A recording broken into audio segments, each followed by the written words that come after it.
this video, we're going to talk about money and visas when you're getting ready to go to Kunyushan. I'm going to start by talking about visas. Now, I don't know, again, it's been a while since I was over there, since I had to deal with the visas. I don't know what's changed, if anything has changed. But be prepared when you get your visa. If you're staying for a year, you'll need to renew it. I think it's about 4 times that you have to renew it. And each time you have to pay to renew the visa. If you have a tourist visa and you're renewing it those 4 times, getting 12 months out of it, when you hit the 12-month mark, you can't renew it again unless you leave and come back into the country. So if you're planning to stay there for longer than a year and you're not able to get a student's visa and you're going to have to renew several times with your tourist visa, be sure that you save enough money for traveling out and then coming back into China so that you can pay for that trip out and back in and still have enough money to get home by the end of your stay in China. Be sure that you have enough money with you that you can pay for each of those visa renewals. I didn't realize that I would need to pay for each visa renewal, but fortunately I had saved up enough money that it wasn't a problem. Another thing to think of is it's different for each country depending on how much you'll be paying each time you renew the visa. So like I had a friend who was there from Poland, and he was paying, I think it was like a quarter of what I was paying to renew his tourist visa, whereas being from America, I was paying about 4 times what he was paying. So be sure that you plan ahead. You may need to check with the school to find out the most recent rates, or they may have a website that you can go to check out what those renewal rates would be. I don't know where you would go to find that stuff out. Like I said, I didn't know that that was something that would happen when I got there. Just be sure you set aside some extra money for renewing the visas if you're going to be there long enough to where you would need to renew the visa. If I remember correctly, it's every 90 days that you have to renew the visa if you have a tourist visa. So kind of plan that out. If you're only going to be there for, say, 100 days, you may need to renew it once, and then that's all the extra money you would have to worry about. As far as getting a student's visa, I wasn't able to do that when I went over there. That may have changed. It may be easier to do that now. It may be harder. I don't know the situation now. But just be prepared with extra money for extra expenditures when it comes to visas and renewals. You want to make sure that you bring a decent amount of extra money or have a decent amount of extra money in the bank that you can pull out with a bank card. If you go to any Bank of China, which are pretty prevalent over there, you should be able to get the money from your account. Again, check with your bank. I'm not, a financial advisor or anything like that. Just sharing my experience here. I was able to take a Visa debit card, bank card with me, and I could use it at the Bank of China. And there was a fee each time that I used it to pull money out.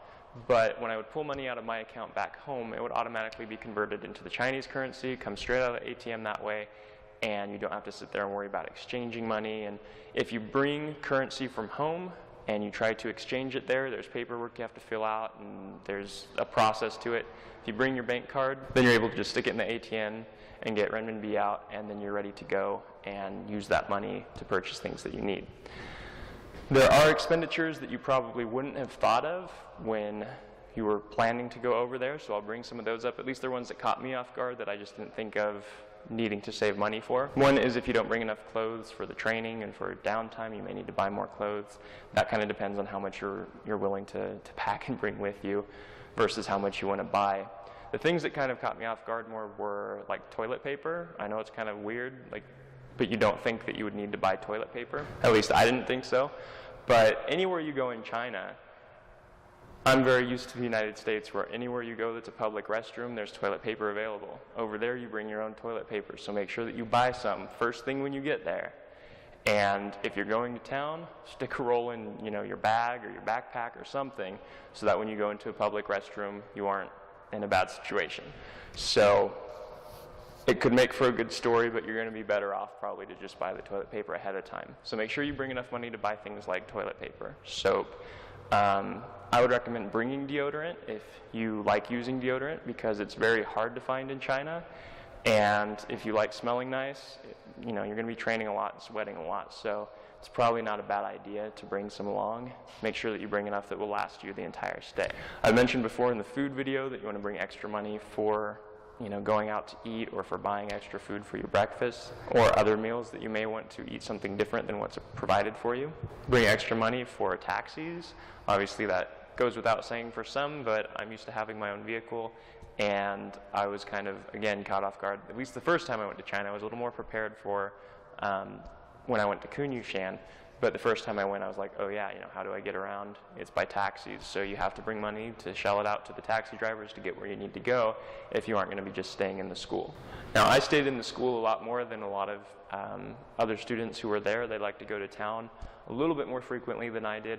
So I was able to save quite a bit of money that way by not going to town as frequently, or when I did go, I would buy a lot of stuff and stock up so I wouldn't have to go back and forth a lot. And that all depends on how much you like to get out and do things versus how much you like to stay in and train. So the amount of extra money that you bring for those sort of things, it's really a personal thing, but just be aware that you need to bring extra money for that. Something else that kind of caught me off guard was buying bottled water.